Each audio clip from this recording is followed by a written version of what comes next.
January 7th, 2009. The lights inside D Block flickered for a moment, just long enough for every correctional officer on duty to tense their shoulders and shift their stance. Inside America's toughest maximum security prison, even the electricity seemed afraid of him. His name was Marcus "Red" Delaney, a man whose reputation traveled through the steel bars long before he ever arrived. Inmate whispers said he once fought off 5 men in a county jail. Others swore he slit a man's throat for stepping on his shoes. Whether the stories were true or not didn't matter. The myth was powerful enough. When Red entered the system, the prison felt his presence immediately.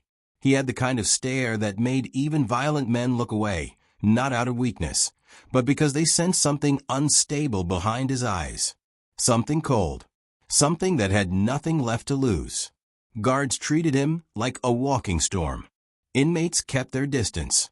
Violence followed him the way a shadow follows a flame. And for years, Red lived inside a world built from anger. A world where pain was currency, and fear was the only language that mattered. But what no one could have predicted, not the guards, not the psychologists, not even Red himself, was that his transformation would begin not with force, not with punishment, not with prison programs, but with a quiet voice reciting words he didn't understand. Words that would eventually break him open and rebuild him piece by piece. This is the story of the most feared man in the prison system, and how Islam transformed him from the inside out. Marcus Delaney wasn't born a monster. He wasn't even born angry. He came into the world in a 2-bedroom apartment on the south side of Chicago, one of 3 kids raised by a single mother who worked double shifts at a laundromat just to keep the lights on. By 15, Red was already familiar with things no child should know: the sound of a handgun being cocked, the way people lower their voices before violence breaks out, the sharp taste of fear rising in the throat. In neighborhoods like his, kids didn't choose gangs. Gangs chose them. Red learned early that strength was survival, that hesitation was death, and that emotions, fear, sadness, regret, were luxuries reserved for people who didn't have to fight for every inch of their existence. When he was 17, his best friend, Deshaun, was shot in a drive-by. A week later, Red retaliated. The courts called it murder. Red called it justice. From that moment, violence became his identity. He didn't start fights just to win. He started them because they made him feel alive. Because hurting someone else momentarily silenced the chaos inside his own mind. Inside prison, that chaos only grew louder. Red joined a crew almost immediately, not out of loyalty, but because solitary power was impossible behind bars. His reputation climbed quickly: fights, infractions, stabbings. He became the inmate guards warned rookies about, the one they never turned their back on. But even then, in the quiet moments, the hours spent lying on a thin mattress, staring at a ceiling stained with age, Red sometimes wondered who he might have been if life had been different. If someone had reached him earlier. If there had been another path. He never said these things out loud. Vulnerability was dangerous. But buried deep inside him, the question remained. D Block had its own rhythm. Mornings were loud with clanging doors, harsh voices, and inmates shouting across tiers. Afternoons were calmer, a heavy silence hanging over the concrete like a fog. It was during one of those quiet afternoons that Red first heard it, a soft, steady voice coming from the cell next to his. At first, he thought the man was talking to himself, speaking in a language Red didn't recognize. The words were rhythmic, almost musical, flowing like water from a spring Red didn't know existed. It was Quran recitation, though Red didn't know that at the time. For days, he ignored it. But the voice kept returning, calm and consistent, even when the block erupted in chaos. Even when Red was arguing, fighting, or slamming his fists against his mattress in frustration, the voice remained unshaken.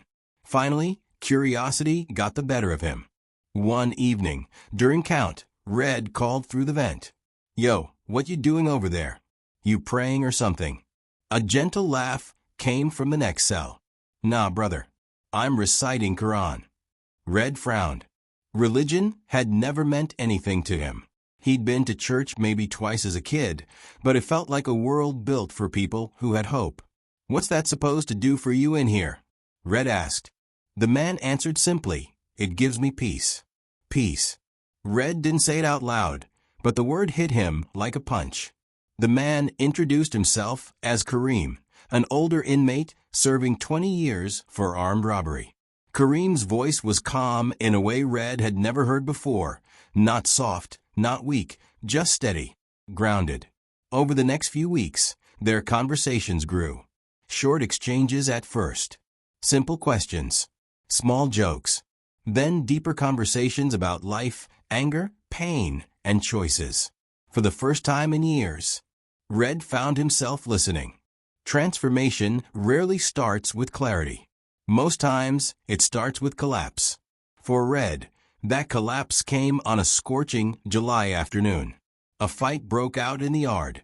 A member of a rival crew approached Red. Words were exchanged, and fists followed. Within seconds, chaos erupted. By the time officers arrived, 2 inmates were bleeding, and Red had a broken rib. The entire block went on lockdown for 72 hours. It was inside that suffocating isolation, 4 walls, no sunlight, no movement, that Red felt something he hadn't felt since he was a child. He felt overwhelmed. His anger, usually a weapon he controlled, now consumed him like a wildfire he couldn't contain.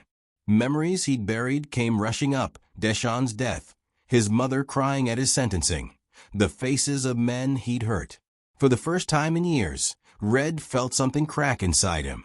On the second day of lockdown, he pressed his forehead against the cold metal of his cell door and let out a long breath that felt like a man exhaling his entire life. Then he heard it. The same voice.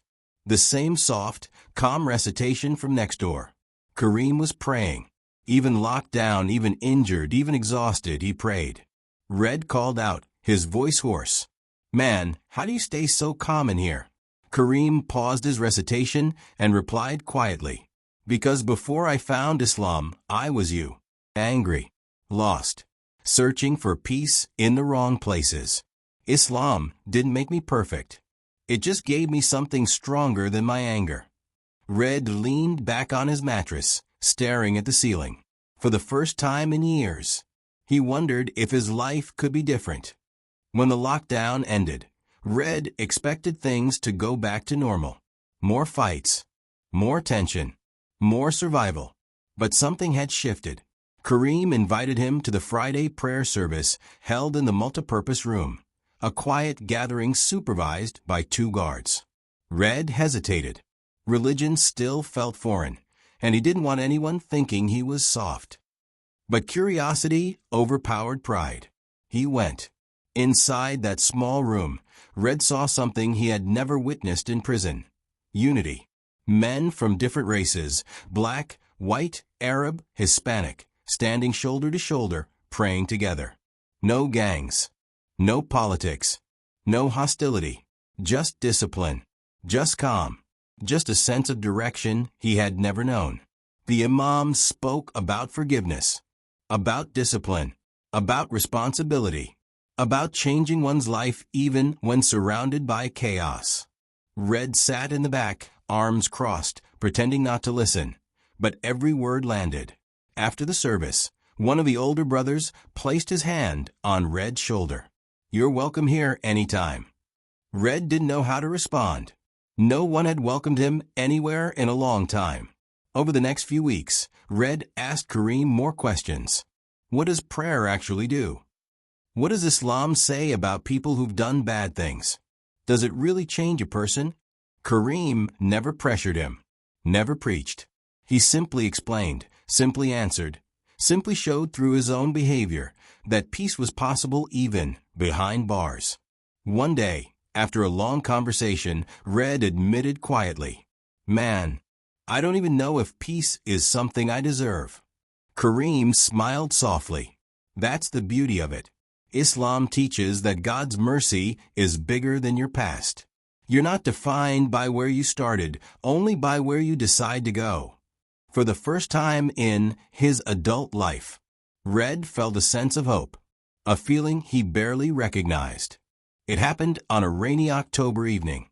The block was unusually quiet, the sound of water tapping on steel echoing through the halls. Red sat on his bunk staring at the floor, thinking about his life, his choices, the pain he'd caused others and himself. His chest felt tight. His thoughts weren't angry this time. They were heavy. He remembered Deshawn. He remembered his mother's exhausted face in the courtroom. He remembered the first man he hurt on the streets. He remembered the men he hurt in prison. At that moment, Red realized something frightening and liberating at the same time. He didn't want to be that man anymore. He called out through the vent, "Kareem, you awake?" A rustle came from the next cell. "Yeah, brother." "What's going on?" Red hesitated, then spoke the truth out loud for the first time. "I think I want to change. I'm tired, man." Kareem took a deep breath. "You don't have to be who you were yesterday." Red swallowed hard, his voice cracking. "What do I have to do?" There was a long pause. Then Kareem said, "Only if you're ready. I can help you accept Islam." Red nodded to himself. "I'm ready." Kareem whispered the Shahada through the vent, the declaration of faith, and Red repeated after him. Quietly, slowly, carefully. The words felt unfamiliar on his tongue, but they also felt like the first step toward something bigger than himself. When he finished, Red didn't feel fireworks. He didn't feel magic. He felt something much simpler, something he had never felt before. Relief. A weight lifted. A breath he didn't know he'd been holding released. A window he didn't know existed opened inside him. From that moment, Red wasn't perfect, far from it. But he was different. He began praying with the Muslim brothers. He cut ties with his crew. He avoided fights. He apologized to people he had hurt. He still struggled. He still stumbled.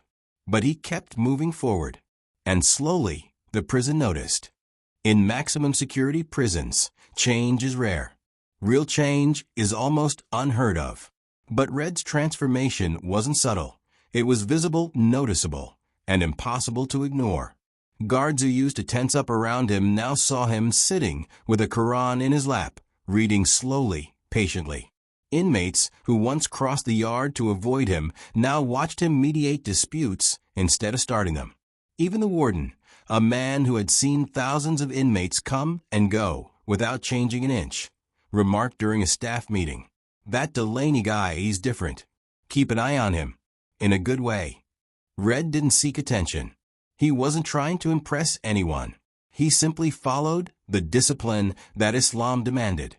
He woke before sunrise for far prayer, standing quietly in his cell while the rest of the block slept. He fasted during Ramadan, even when the heat was unbearable and the meals were small. He apologized to the rival inmate he fought in the yard months earlier, an apology that left the man speechless. He cut off old habits, old addictions, old thought patterns. Not because religion forced him, but because he finally found something worth holding onto. One afternoon, an inmate named Luis, a young guy, barely 20, approached Red during rec time. "Man, I heard you used to wild out," Luis said. "How you stay so calm now?" Red looked at him and replied simply, "I spent my whole life being angry. It never gave me anything but pain. Islam taught me how to breathe again." Word spread. One by one, younger inmates began approaching him, asking questions, seeking advice, watching the way he moved and spoke. Red never preached, never claimed to be holy. He just shared what Islam gave him: discipline, purpose, mercy, a way forward even in the darkest places. The Muslim brothers encouraged him, supported him, kept him accountable. There were days Red struggled with temptation, ego, or frustration, but the brotherhood held him steady. For the first time in his life, Red wasn't alone. And then something happened that confirmed just how far he had come. A riot broke out in the cafeteria, a chaotic eruption of shouts, overturned tables, and flying fists. Old Red would have jumped to the fight without thinking. But new Red did something else.